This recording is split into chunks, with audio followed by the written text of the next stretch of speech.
of coal and CBM extraction concessions, as well as incorporation of specific tertiary education programs that promote the development of the energy sector. A commission shall be set up to oversee the formulation of the program for the development of energy from mineral resources. Cabinet also considered and approved the Cybercrime, Cybersecurity and Data Protection Bill, which was presented by Minister of Justice, Legal and Parliamentary Affairs. The bill seeks to combat cybercrime and increase cybersecurity in order to build confidence and trust in the secure use of information communication technologies. More specifically, the bill provides for the following. 1, the provision and approval of codes of conduct and ethics to be observed by all categories of data controllers. 2, data protection with due regard to constitutional rights and public interest under POTRAS. 3, establishment of a data security center and a data protection authority. 4, investigation and collection of evidence relating to cybercrime and unauthorized data collection and breaches thereof. 5, the admissibility of electronic evidence for such offenses. 6, penalties for offenses committed under the Act. 7, penalties for the transmission of data messages inciting violence and damage to property. 8, protection of citizens against cyberbullying and harassment. 9, measures to address the production and dissemination of racist and xenophobic material using language that tends to lower the reputation or feelings of persons for the reason that they belong to a group of persons distinguished on the grounds set out in Section 56, subsection 3 of the Constitution. 10, penalties for persons who generate, distribute, or broadcast data concerning an identifiable person, knowing it to be false and intending to cause psychological or economic harm. And lastly, curbing the transmission of pornographic material. In essence, the bill advocates for the use of ICTs for more constructive purposes. I thank you with the few very detailed cabinet decisions that we arrived at today. Thank you. Thank you very much, Minister.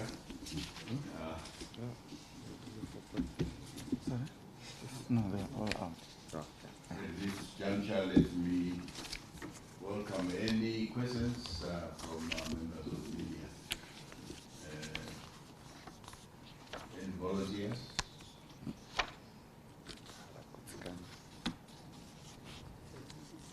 Yes. Leo. Say who you are. Who you So nothing about the doctors, about a few and so The doctors. no, the doctors there will be a statement later. Minister will issue a statement.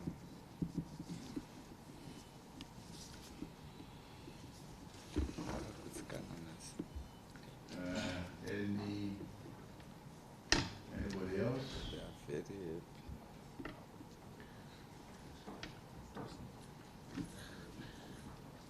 Very satisfied. If you are satisfied, then we'll adjourn. Thank you. Nothing on cybercrime. Nobody wants to know about fake news and all. I'm still in shock. They didn't expect that. Okay. Chief Secretary, I think we're done. They are still processing. So, you have two questions, Abi? I was still pressing the question, but anyway, I just wanted to ask, do we have enough personnel or resources to deal with issues, crimes to deal with cybersecurity and data protection in the country? Okay. Right. That's Do we have enough resources? not for that. Or personnel to deal with issues? Any other Cybercrime and cybersecurity.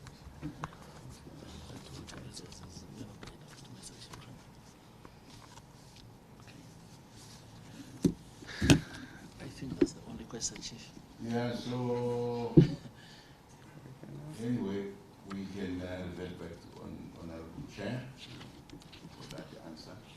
Thank you. I will ask the Minister of Justice to respond to the question on resources, whether we have sufficient resources, human or financial, to deal with issues to do with cybersecurity.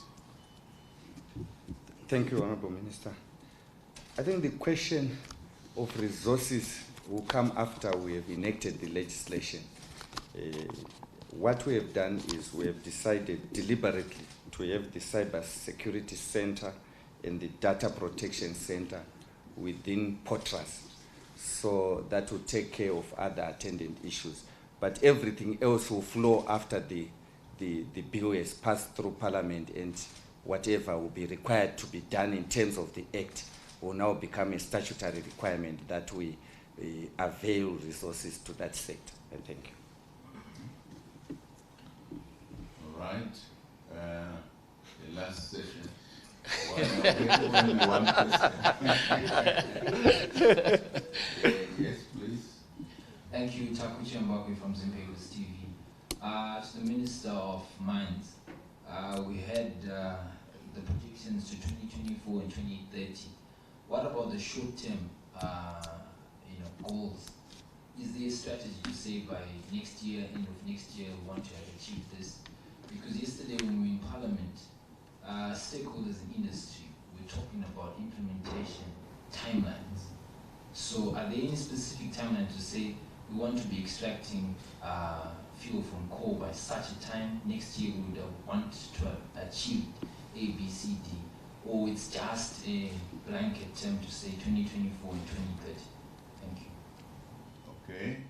Any other additional question from somewhere? They are very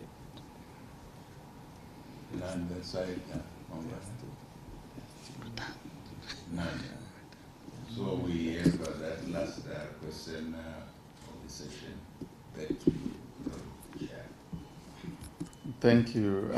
I acknowledge that there are two realities. The first one is that we didn't have the usual lengthy cabinet meeting that we have, but also the briefing was very clear, so that's why there are a few questions. Yes. Minister Chitando, a question for you on timelines. Thank you. Thanks, Chair. I will just give a flair and not get into too much detail. But when we look at electricity self-sufficiency by 2024, it's a combination of firstly thermal, secondly solar, and thirdly CDF. And I'll just give you a flair of that. With respect to solar, the mining companies on their own, right now as we talk, they have solar projects which will generate over 600 megawatts of power. Notably, the largest being Kara, which has been announced before.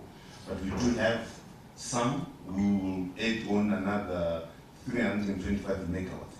So I can simply say by 2021, mining companies will be producing over 600 megawatts of power. Now, if you take our total power consumption of 1,900 megawatts, everything remaining constant, we will have 30% coming from solar, from what is coming from the mining companies. Over and above that, you will, I wouldn't want to preempt His Excellency's presentation on Monday next week when he unveils the 12 billion mining industry. But suffice to say, that entails a huge increase in coke production. Okay? And for you to access coke in terms of the geology, you have coke and coal, which is sitting at the bottom. So that entails generation of coal, of thermal coal, which will be utilized for power generation. And so, from new mining projects on thermal coal power generation, around 2,300 megawatts which will be coming on stream from that. And last but not least, in terms of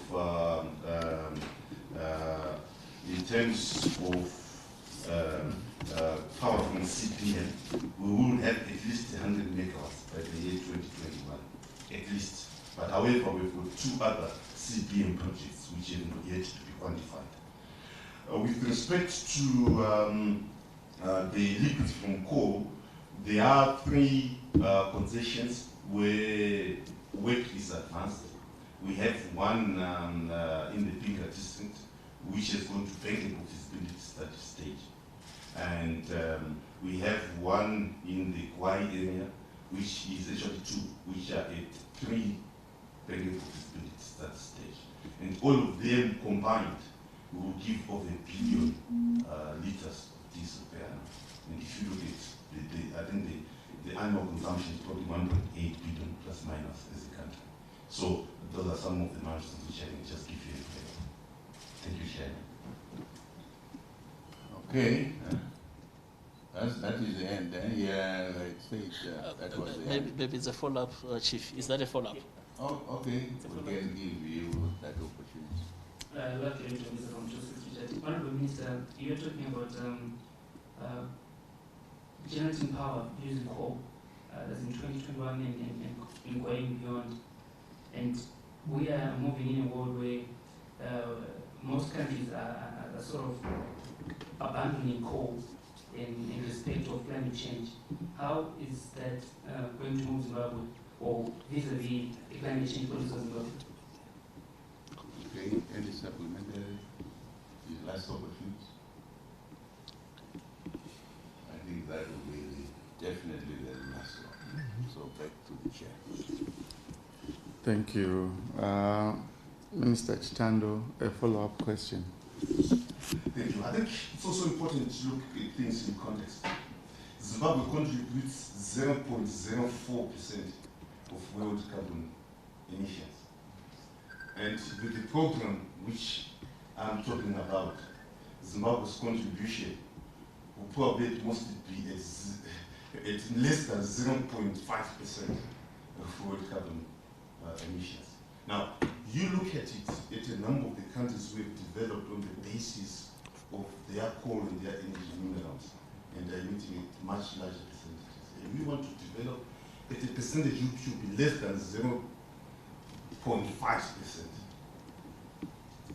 think that should say it all. Yeah. Okay. On this note, Honorable Chair, I think we end this briefing session, and I want to thank members of the media for coming and also filing the questions you did. Until next week. Okay. Call it